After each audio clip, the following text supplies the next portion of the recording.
Effects of social media on children. Letting your child dive into the social media world can be scary. Spending time on social media has become almost a way of life for most adults, scrolling through videos of cuddly cats and wacky dances for hours a day. But is it healthy for your children to have the same habits? And how do you know if they're safe on social media? How social media affects children. Most social media apps require users to be at least 13 years old. But in a recent poll, parents shared that 50% of children 10 to 12 years old and 33% of children 7 to 9 years old use social media apps. If your child is currently on social media or if they've been asking to join, it's important to talk to them about what social media is, what rules you have for it, and how it doesn't always show an accurate picture of someone's life. Impact on children. While experts are just beginning to understand social media's impact on children, one study shows that children younger than 11 years old who use Instagram and Snapchat are more likely to have problematic digital behaviors like having online-only friends and visiting sites parents would disapprove of, as well as a greater chance of taking part in online harassment. In addition to problematic digital behaviors, there may be changes in children's daily behavior at home like increased irritability, increased anxiety, lack of self-esteem. Dangers of social media. As a parent, it can be hard to know what your child is doing online. There are dangers to be aware of, though, including cyberbullying, online predators, sharing too much information, false marketing, dangerous viral trends. Kids don't have the cognitive and executive functioning to think through harmful situations and why those might be a bad idea, says Dr. Eshelman. So sometimes they're placing themselves at physical risk. What's the solution?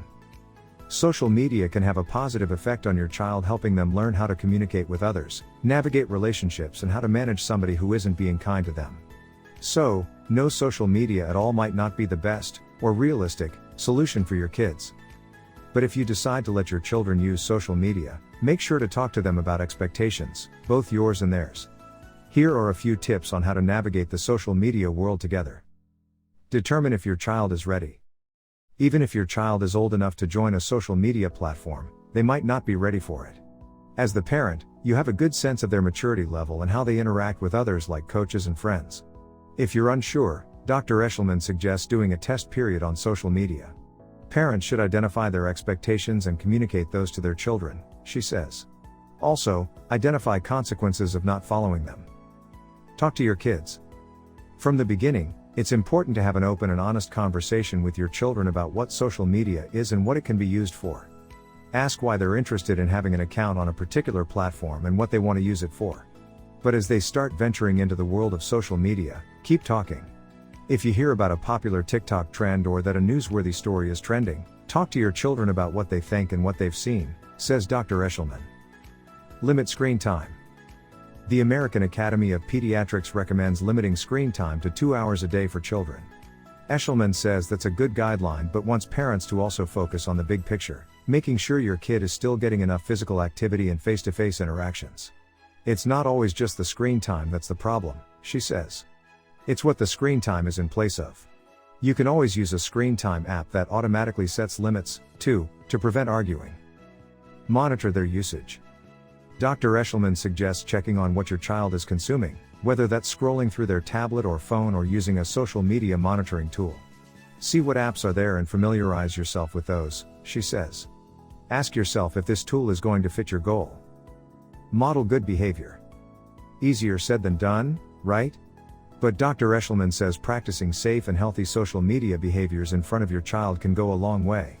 It's much harder for kids to understand the potential dangers or risks of social media when parents engage in the same behaviors themselves, she says. The biggest takeaway? Go easy on yourself as a parent when it comes to social media and your kids. Don't be afraid to talk to other parents about what they do or ask for help if you are struggling with how to navigate social media and keep your kids safe. For many parents, this is uncharted territory, Dr. Eshelman says. It takes time and energy, and it can be difficult for parents who are working, raising children and managing household tasks. It's okay to ask for help.